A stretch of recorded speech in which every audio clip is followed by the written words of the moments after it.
Hello ഗൈസേ, Sreelakshmi അറക്കലിൻ്റെ കരച്ചിൽ social മീഡിയയിൽ വലിയ രീതിയിൽ ട്രോളും നെഗറ്റിവിറ്റിയും ഒക്കെ ഏറ്റുവാങ്ങിക്കൊണ്ട് ഇങ്ങനെ മുന്നേറിക്കൊണ്ടിരിക്കുകയാണ് ഗൈസ്. ശ്രീലക്ഷ്മി അറക്കലിനെ ആൾക്കാർ വെടി എന്ന് വിളിക്കുന്നു. ഒരിക്കലും വെടി എന്ന് വിളിക്കരുത്, ഞാൻ അങ്ങനെയുള്ള ഒരുത്തിയല്ല, ആളുകളൊക്കെ എന്നെ വെടി എന്നാണ് വിളിക്കുന്നത്, ഞാൻ ഒരുപാട് കഷ്ടപ്പെട്ട് വന്ന ഒരുത്തിയാണ് എന്നൊക്കെ പറഞ്ഞിട്ട് അവളിങ്ങനെ കരയുന്നുണ്ടായിരുന്നു. അപ്പോൾ ഇതുമായി ബന്ധപ്പെട്ടിട്ടുള്ള എൻ്റെ കുറച്ച് കാര്യങ്ങൾ പെർസ്പെക്റ്റീവ്സോട് പറയാമെന്ന് വിചാരിക്കുന്നു ഗൈസ്.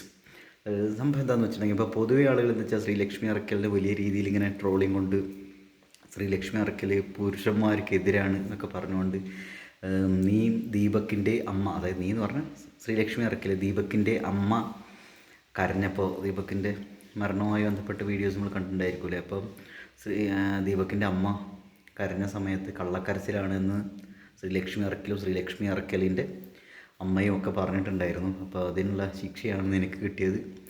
നിൻ്റെ കരച്ചിൽ കാണുമ്പോൾ ഞങ്ങൾക്ക് സന്തോഷമാണ് വരുന്നത്, ആദ്യമായിട്ടാണ് ഒരാൾ കരയുന്നത് കാണുമ്പോൾ ഇത്രത്തോളം സന്തോഷിക്കുന്നത് എന്നൊക്കെ പറഞ്ഞിട്ട് ഒരുപാട് പേര് അതിൻ്റെ താഴെ കമൻറ്റുകൾ ചെയ്തിട്ടുണ്ടായിരുന്നു. അങ്ങനെ ശ്രീലക്ഷ്മി അറക്കലിനെ കരച്ചിലിനെ സപ്പോർട്ട് ചെയ്തുകൊണ്ട്, ശ്രീലക്ഷ്മി അറക്കലിനെ സപ്പോർട്ട് ചെയ്തുകൊണ്ടല്ല കമൻറ്റുകൾ ഭൂരിഭാഗം വന്നിട്ടുള്ളത് ഓപ്പോസിറ്റായിട്ടാണ്. ശ്രീലക്ഷ്മി അറക്കൽ കരയണം, ഇനിയും കരയണം, നീ നശിച്ചു പോകുന്നൊക്കെ പറഞ്ഞിട്ട് പലരും കമൻറ്റ് ചെയ്തിട്ടുണ്ടായിരുന്നു കേസ്. അപ്പോൾ എനിക്ക് ഇന്ന് തോന്നിയിട്ടുള്ള ഒന്ന് രണ്ട് കാര്യങ്ങൾ എന്താ വെച്ചാൽ, മനുഷ്യർ ഇപ്പോൾ അവരുടേതായ അനുഭവങ്ങളിൽ നിന്നാണ് നമുക്ക് സമൂഹത്തെക്കുറിച്ചും ആളുകളെക്കുറിച്ചും ചില സാഹചര്യങ്ങളെക്കുറിച്ചൊക്കെ നമുക്ക് കാഴ്ചപ്പാടുകൾ ഉരുത്തിരിഞ്ഞു വരുന്നത്, അല്ലേ? അങ്ങനെയാണ് നമ്മൾ പൊതുവെ വിചാരിക്കണം. ഇപ്പോൾ നമ്മൾ വായിക്കുന്ന പുസ്തകങ്ങൾ, നമ്മുടെ ജീവിതാനുഭവങ്ങൾ, നമ്മൾ കാണുന്ന സിനിമകൾ, നമ്മൾ കേൾക്കുന്ന കഥകൾ, ആളുകൾ നമ്മളോട് ഇടപെടുന്ന പ്രതികരിക്കുന്ന രീതികൾ, ഇതൊക്കെ വെച്ചിട്ടാണ് ഇത് നമ്മളെ ഒരുപാട് സ്വാധീനിക്കും നമ്മുടെ ഒരു കാഴ്ചപ്പാട് ഡെവലപ്പ് ചെയ്യുന്നതിൽ.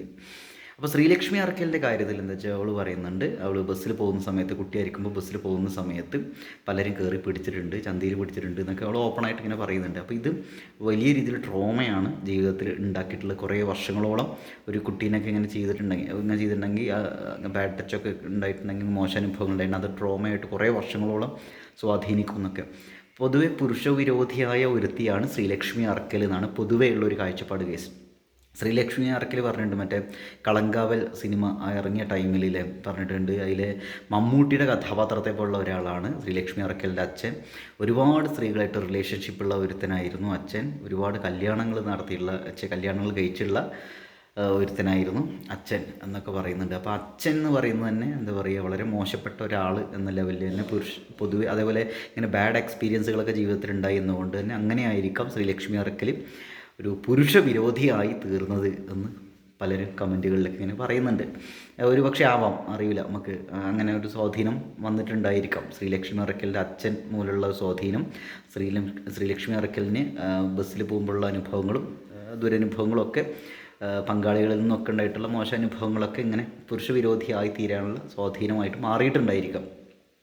ശ്രീലക്ഷ്മി അറക്കൽ പറയുന്നത്, ശ്രീലക്ഷ്മി അറക്കൽ കുട്ടികൾക്ക് രാവിലെ ട്യൂഷൻ എടുക്കും, എന്നിട്ട് BEdന് ക്ലാസ്സിൽ പോവും, കോളേജിൽ പോവും, അതിനുശേഷം തിരിച്ചു വരുമ്പോൾ 8 മണി വരെയൊക്കെ വീണ്ടും ക്ലാസ് എടുക്കും, ട്യൂഷനുകൾക്ക് എടുക്കും, അതിനുശേഷം രാത്രി വീട്ടിലെത്തിയതിന് ശേഷം വീണ്ടും എന്ത് ചെയ്യും, BEdൻ്റെ വർക്കുകളൊക്കെ ചെയ്യും. അങ്ങനെയൊക്കെ വളരെ കഷ്ടപ്പെട്ടിട്ടാണ് പഠിച്ചത്. ഇങ്ങനെ വളരെ കഷ്ടപ്പെട്ട് പണിയെടുത്തിട്ട് ജീവിക്കുന്ന ഒരുത്തിയാണ്. നിങ്ങൾ വെടിയിൽ നിന്ന് വിളിക്കരുത്, എനിക്ക് കുറച്ച് വിരലിലെണ്ണാവുന്ന ആളുകളായിട്ടാണ് റിലേഷൻഷിപ്പ് ഉണ്ടായിട്ടുള്ളത്. അത് ഒരാളായിട്ടുള്ള റിലേഷൻഷിപ്പ്, അതിനൊക്കെ ബെറ്റർ ആയിട്ടുള്ള വേറൊരാൾ വരുമ്പോൾ പിന്നെ അതിലേക്ക് മാറും, അങ്ങനെയുള്ള ഒരു സംഗതിയാണ് പറയുന്നത്. കാഷ്വലായിട്ടുള്ള റിലേഷൻഷിപ്പ് ഒരു പയ്യനായിട്ടുണ്ടായിരുന്നു എന്നൊക്കെ പറയുന്നുണ്ട്. അപ്പോൾ പലരും പറയുന്നവർ ഇങ്ങനെ ഇഷ്ടം പോലെ മാറ്റാനുള്ള ഒന്നാണോ ഇങ്ങനെ സെക്ഷുവൽ റിലേഷൻഷിപ്പ് എന്ന് പറയുന്ന ഒരു സംഗതി. അപ്പോൾ ഒരു മഞ്ച് എന്ന് പറയുന്നത്, അതായത് ആണുങ്ങളായിട്ടുള്ള ഇങ്ങനെ ഒരു കമ്പാനിയൻഷിപ്പ് എന്ന് പറയുന്നത് ഇങ്ങനെ ഒരാളെ മടുക്കുമ്പോൾ വേറൊരാളിലേക്ക് പോകും, അങ്ങനെ ഒരു സംഭവമാണോ എന്നൊക്കെ പലരും പറയുന്നുണ്ട്. അപ്പോൾ എനിക്ക് തോന്നിയൊരു സംശയം എന്താ വെച്ചാൽ, അപ്പോൾ ഒരാളായിട്ടുള്ള ഒരു കമ്മിറ്റഡ് റിലേഷൻഷിപ്പ് 7 വർഷം 4 വർഷം അങ്ങനെയൊക്കെ ആയിട്ടാണ് ശ്രീലക്ഷ്മി അറക്കൽ ഉണ്ടായിരുന്നത്. ശ്രീലക്ഷ്മി അറക്കൽ പറയുന്നുണ്ട്, ആ റിലേഷൻഷിപ്പ് അത്ര അങ്ങോട്ട് സെറ്റായിട്ട് പോകില്ല തോന്നുന്ന സമയത്ത് പലരും അടുത്ത റിലേഷൻഷിപ്പിലേക്ക് പോകും. അതിലെന്താണ് ഇത്ര പ്രശ്നം എന്ന് എനിക്ക് തോന്നുന്നില്ല കേസ്.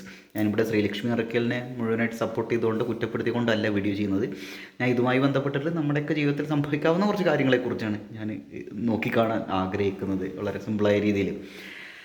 അപ്പോൾ ഇവിടെ എന്താ സംഭവം എന്ന് വെച്ചാൽ, ഒരു പക്ഷേ ശ്രീലക്ഷ്മി അറക്കലിന് ഇങ്ങനെ ഒരു ആക്ടിവിസ്റ്റ് എന്നുള്ള ലെവലിലുള്ള ഒരു ആവേശം കയറിയിട്ട് പുരുഷ വിരോധം ഉള്ളിലുള്ളതുകൊണ്ടായിരിക്കാം അങ്ങനെ റിലേഷൻഷിപ്പുകൾ ഇങ്ങനെ മാറി മാറി വരുന്നത്, അല്ലെങ്കിൽ ദുരനുഭവങ്ങൾ ഉണ്ടായതുകൊണ്ടായിരിക്കാം, അല്ലെങ്കിൽ കല്യാണം കഴിക്കാൻ ഒരു കമ്മിറ്റഡ് റിലേഷൻഷിപ്പിൽ കുറേ കാലം നിൽക്കാൻ ആഗ്രഹമില്ലാത്തത് കൊണ്ടായിരിക്കാം. പക്ഷേ 7 വർഷം 4 വർഷം എന്നൊക്കെ പറഞ്ഞാൽ വലിയ കാലം ആണ് അല്ലേ. പിന്നെ വേറൊരു കാര്യമുണ്ട്, ഓരോരുത്തർക്കും ഓരോ ഒരു രീതിയിലുള്ളൊരു സംഗതിയാണ് ഉണ്ടായിരിക്കും. അപ്പോൾ ചിലർ മോണോഗാമസ് റിലേഷൻഷിപ്പിൽ കാര്യമായിട്ട് വിശ്വസിച്ചിട്ട് പിന്നെ പോളിഗാമസ് ആയിട്ട് മാറുന്നുണ്ടായിരിക്കും, മൾട്ടിപ്പിൾ പാർട്ട്നേഴ്സ് അങ്ങനെയൊക്കെ ഉണ്ടാവും. ചില ആൾ ശ്രീലക്ഷ്മി അറക്കൽ നല്ല പലരും, ചിലർക്ക് ഈ മോണോഗാമസ് റിലേഷൻഷിപ്പിൽ നിന്ന് 8ൻ്റെ പണി കിട്ടുന്ന സമയത്ത് പിന്നെ ഇതിലൊന്നും വിശ്വാസമില്ലാണ്ട് ആണുങ്ങളെന്നാൽ യൂസ് ചെയ്യാന്നുള്ള രീതിയിലുള്ള പെണ്ണുങ്ങളുണ്ട്, തിരിച്ചുണ്ട് കേട്ടോ. പെണ്ണുങ്ങളെ യൂസ് ചെയ്യാൻ വേണ്ടിയിട്ടുള്ള ആണുങ്ങളുണ്ട്. പിന്നെ അതിൽ ഏത് ജെൻഡറാണോ, പെണ്ണോ ട്രാൻസ്ജെൻഡർ ആരോ ആയിക്കോട്ടെ, ആളുകളൊക്കെ ഇങ്ങനെ അവർക്ക് റിലേഷൻഷിപ്പിനോടുള്ള ഒരു ആറ്റിറ്റ്യൂഡും ഒക്കെ മാറുന്നുണ്ടായിരിക്കും. ഇപ്പം ചില ആളുകൾ ശ്രദ്ധിച്ചിട്ടില്ലേ, എനിക്കൊരു തേപ്പ് കിട്ടി അതുകൊണ്ട് ഞാൻ വേറൊരാളെ കൊണ്ട് തേച്ചു, അങ്ങനെയൊക്കെ. ഒരാൾ നമ്മളെ തേച്ചു എന്നുള്ളതുകൊണ്ട് നമ്മൾ വേറൊരാളെ തേക്കുകയാണ്. അപ്പോൾ ഇതെന്താണ് സാധനം?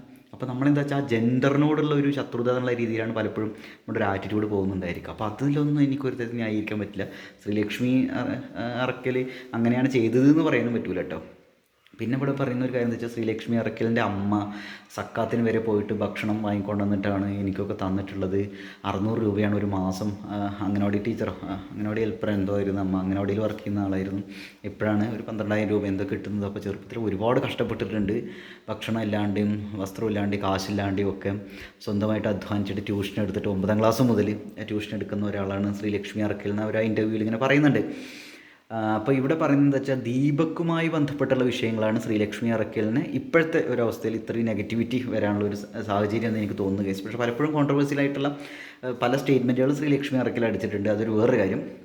പിന്നെ അവൾ സെക്സിനെ കുറിച്ച് ഒരുപാട് ഓപ്പണായിട്ട് ഇങ്ങനെ സംസാരിക്കലുണ്ട്. ഇപ്പോൾ ഒരു ടീച്ചറായിട്ടുള്ള ഒരാൾ ഇങ്ങനെയൊക്കെ സംസാരിക്കുമ്പോൾ, ഡിൽഡോനെ കുറിച്ച് സംസാരിക്കുമ്പോൾ, റിലേഷൻഷിപ്പുകളെ കുറിച്ച് ഇങ്ങനെ സംസാരിക്കുമ്പോൾ, അതേപോലെ കള്ളക്കരച്ചിലാണ് ദീപക്കിൻ്റെ അമ്മ ചെയ്തതെന്നൊക്കെ പറയുന്ന സമയത്ത് എങ്ങനെയാണ് അതൊരു നല്ലൊരു ടീച്ചറിൻ്റെ ഒരു ഗുണം, ക്വാളിറ്റി ആണോ ഇത് എന്നൊക്കെ ആളുകൾ ചോദ്യം ചെയ്യുന്നുണ്ട്. നീ പഠിപ്പിക്കുന്ന കുട്ടികളുടെ അവസ്ഥ എന്തായിരിക്കും, നീ സ്കൂളിൽ പഠിപ്പിക്കുമ്പോൾ ആ കുട്ടികളെ ആ സ്കൂളിൽ നിന്ന് മാറ്റണതായിരിക്കും നല്ലത്, ഇവൾക്കാരും ജോലി കൊടുക്കരുത് എന്നൊക്കെ പറഞ്ഞിട്ട് പലരും ഇങ്ങനെ കമൻറ്റ് ചെയ്യുന്നുണ്ട്. അപ്പോൾ എനിക്ക് തോന്നിയിട്ടുള്ള ഒരു കാര്യം എന്താ വെച്ചാൽ, നമ്മൾ പൊതുവേ ടീച്ചർമാർ എന്ന് പറഞ്ഞിട്ടുണ്ടെങ്കിൽ സംസ്കാര സമ്പന്നർ. എന്താണ് സംസ്കാരം എന്നുള്ളതുകൊണ്ട് എന്നുള്ള വേറൊരു കാര്യം. സംസ്കാരം എന്താണെന്ന് പറയുമ്പോൾ തന്നെ നമുക്ക് 1.5 മണിക്കൂർ സംസാരിക്കാനുള്ള ഒരു സാധനം ഉണ്ടായിരിക്കും. കൾച്ചർ, വാട്ട് ഈസ് കൾച്ചർ എന്നുള്ള സാധനം. നമ്മൾ കൾച്ചർ സ്റ്റഡീസിൻ്റെ ഒരു പെർസ്പെക്റ്റീവിലൊക്കെ പോകുമ്പോൾ അത്രയ്ക്കൊന്നും വേണ്ട, സിമ്പിളായിട്ട് നമുക്ക് നോക്കാം. അപ്പോൾ ഇവിടെ എന്താ സംഭവം എന്ന് വെച്ചിട്ടുണ്ടെങ്കിൽ, ശ്രീലക്ഷ്മി അറക്കൽ തന്നെ പറയുന്നൊരു കാര്യമുണ്ട്. പലപ്പോഴും ഇങ്ങനെ ഞാൻ കോൺട്രവേഴ്സി ഉണ്ടാക്കണതല്ല, എനിക്ക് തോന്നുന്നൊരു കാര്യം ഞാൻ അപ്പോൾ വെട്ടി തുറന്ന് പറയും. അത് പലർക്കും ഇഷ്ടമാവില്ല, കോൺട്രവേഴ്സി ആയി പോകുന്നതാണ്. ഞാനായിട്ട് കോൺട്രവേഴ്സി ഉണ്ടാക്കുന്നതല്ല, ഞാൻ ഈ ആറ്റിറ്റ്യൂഡ് മാറ്റിയെടുക്കാൻ ശ്രമിക്കുന്നുണ്ട്. അപ്പോൾ അവൾ ചേഞ്ച് ആവാനുള്ള ശ്രമം നടത്തേണ്ടത്. അപ്പോൾ വേറൊരു ഇൻ്റർവ്യൂവിൽ പറയുന്നുണ്ട്, ആങ്കർ പറയുന്നുണ്ട്, ആങ്കറിൻ്റെ പേര് ഞാൻ മറന്നു. ആങ്കർ പറയുന്ന കാര്യമാണ്, നിങ്ങൾക്കൊരു സൈക്കോളജിസ്റ്റിനെയൊക്കെ പോയിട്ട് കണ്ടൂടെ, സൈക്കോളജിസ്റ്റിനെ സൈക്കാട്രിസ്റ്റിനെ എന്തെങ്കിലും, അപ്പോൾ ഇതിലൊക്കെ മാറ്റം വരില്ലേ, സ്വഭാവത്തിൽ മാറ്റം വരുത്താൻ നിങ്ങൾ ആഗ്രഹിക്കുന്നുണ്ടെങ്കിൽ. അപ്പോൾ ശ്രീലക്ഷ്മി അറക്കൽ പറയുന്ന കാര്യമാണ്, എനിക്ക് അങ്ങ് പോകാനുള്ള കാശില്ല, ആരെങ്കിലുമൊക്കെ എനിക്കിങ്ങനെ ഫ്രീ ആയിട്ട് ഇങ്ങനെ ഒരു കൗൺസിലിംഗ് എന്തെങ്കിലും തരികയാണെങ്കിൽ ഞാൻ പോകും, എനിക്ക് മാറാൻ ആഗ്രഹമുണ്ട് എന്നൊക്കെ പറയുന്നുണ്ട്. അപ്പോൾ she is open to transformation. അതൊരു വലിയൊരു ക്വാളിറ്റി ആയിട്ടാണ് എനിക്ക് തോന്നുന്നത്. പലരും എന്താ വെച്ചാൽ അവനവൻ്റെ ആറ്റിറ്റ്യൂഡിൽ അവനവൻ്റെ സ്വഭാവത്തിൽ ഞാൻ തന്നെ ബെസ്റ്റ് എന്ന് വിചാരിച്ചിട്ട് ഇങ്ങനെ പിടിച്ച് നിൽക്കും. അപ്പോൾ ഇത് അങ്ങനെ അല്ലാണ്ട് ശ്രീലക്ഷ്മി അറക്കലിന് വേറൊരു രീതിയിലുള്ള ആറ്റിറ്റ്യൂഡ്, ഓപ്പൺ ടു ചേഞ്ച് ഉണ്ടല്ലോ, അതൊരു വലിയ കാര്യമായിട്ട് ക്വാളിറ്റി ആയിട്ട് എനിക്ക് തോന്നുന്നു കേട്ടോ ശ്രീലക്ഷ്മി അറക്കലിൻ്റെ കാര്യത്തിൽ. പിന്നെ എനിക്ക് തോന്നുന്നില്ല വേറെ എന്താ വെച്ചാൽ, പലപ്പോഴും ഇങ്ങനെ കോൺട്രവേഴ്സി ആയിക്കോട്ടെ അല്ലാണ്ടായിക്കോട്ടെ ഒരു വളരെ ശക്തമായ രീതിയിൽ നിലപാടുകൾ എടുത്തുകൊണ്ട് അഭിപ്രായങ്ങൾ പറയുന്ന ആളുകൾ പലപ്പോഴും വളരെ ഇമോഷണലായിട്ടുള്ള, വളരെ സെൻസിറ്റീവായ ആളുകളായിരിക്കും എനിക്ക് പലപ്പോഴും തോന്നിയിട്ടുണ്ട് ഗൈസ്. അപ്പോൾ അതുകൊണ്ടായിരിക്കണം ശ്രീലക്ഷ്മി അറക്കൽ ഉള്ളിൻ്റെ ഉള്ളിൽ വളരെ പാവം ആയിട്ടുള്ള, വളരെ ഇൻസെക്യൂറായ ഒരു അവസ്ഥയിൽ വളർന്നു വന്നിട്ടുള്ള, ഉള്ളിൻ്റെ ഉള്ളിൽ ഇൻസെക്യൂരിറ്റി ഉള്ളത് കൊണ്ടായിരിക്കാം ഒരു പക്ഷേ ഇങ്ങനെ വളരെ എന്താ പറയുക, ആണുങ്ങളോട് മൊത്തം പുച്ഛവും പരിഹാസവും ദേഷ്യമുള്ള ഒരാളായി മാറിയതെന്ന് ഒരു പക്ഷേ അങ്ങനെയുള്ള ഇതടിക്കുന്നതെന്ന് എനിക്ക് തോന്നുന്നു കേസ്, അങ്ങനെയുള്ള വർത്തമാനങ്ങൾ പറയുന്നത് എന്ന്. അപ്പോൾ എന്താ കാര്യം എന്ന് വെച്ചാൽ, അത് ജീവിതം അങ്ങനെ ഉള്ള അനുഭവങ്ങൾ നിറഞ്ഞത് കൊണ്ടായിരിക്കാം. അപ്പോൾ എന്തായാലും ഒരു കാര്യമുണ്ട്, ശ്രീലക്ഷ്മി അറക്കലിന് ഇങ്ങനെയുള്ള കാര്യങ്ങൾ ഇങ്ങനെ വെട്ടി തുറന്ന് പറയുമ്പോൾ എന്താ വെച്ചാൽ, അടുത്ത സുഹൃത്തുക്കൾ പോലും എന്താ പറയുക അവരുടേതായിട്ടുള്ള ഒരു ശരിക്കുള്ള നന്മയുടെ വശം മറന്നിട്ട് വളരെ തിന്മയുടെ ആൾരൂപമാണ് ശ്രീലക്ഷ്മി അറക്കൽ എന്നൊക്കെ അങ്ങനെയൊക്കെ രീതിയിലൊക്കെ ആറ്റിറ്റ്യൂഡിലേക്ക് പോകാനുള്ള സാധ്യതയുണ്ട് തോന്നുന്നു കേസ്. അപ്പോൾ എന്തായാലും ശ്രീലക്ഷ്മി അറക്കലിനെ ആളുകൾ പലപ്പോഴും ഒരു നികൃഷ്ടജീവിയായിട്ട് അങ്ങനെ രീതിയിൽ കരുതുന്നു തോന്നുന്നു കേസ്. കമൻറ്റ് സെക്ഷനിലൊക്കെ കാണുമ്പോൾ നമുക്ക് അങ്ങനെയാണ് തോന്നുന്നത്.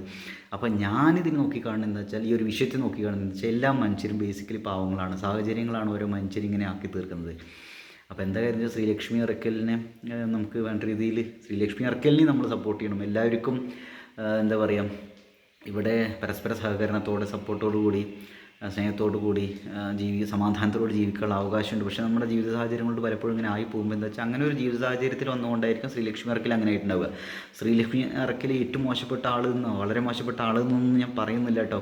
നമ്മുടെ പ്രവൃത്തികൾ എത്ര മോശപ്പെട്ടതാണെങ്കിലും നമുക്ക് എന്താ പറയുക, അതിൽ നിന്നൊക്കെ ഒരു മാറ്റം വന്ന് ഒരു നല്ലൊരു പേഴ്സൺ ആവാനുള്ള, ബെറ്റർ ആയിട്ടുള്ളൊരു പേഴ്സൺ ആവാനുള്ള എല്ലാ അർഹതയും ഈ ലോകത്തുണ്ട്. അപ്പം അങ്ങനെ നോക്കുമ്പോൾ ശ്രീലക്ഷ്മി അറക്കലിനെ നമ്മൾ സപ്പോർട്ട് ചെയ്യേണ്ട ഒരു ആവശ്യമുണ്ട് ഗൈസ്, എല്ലാവരെയും സപ്പോർട്ട് ചെയ്യുന്ന പോലെ തന്നെ.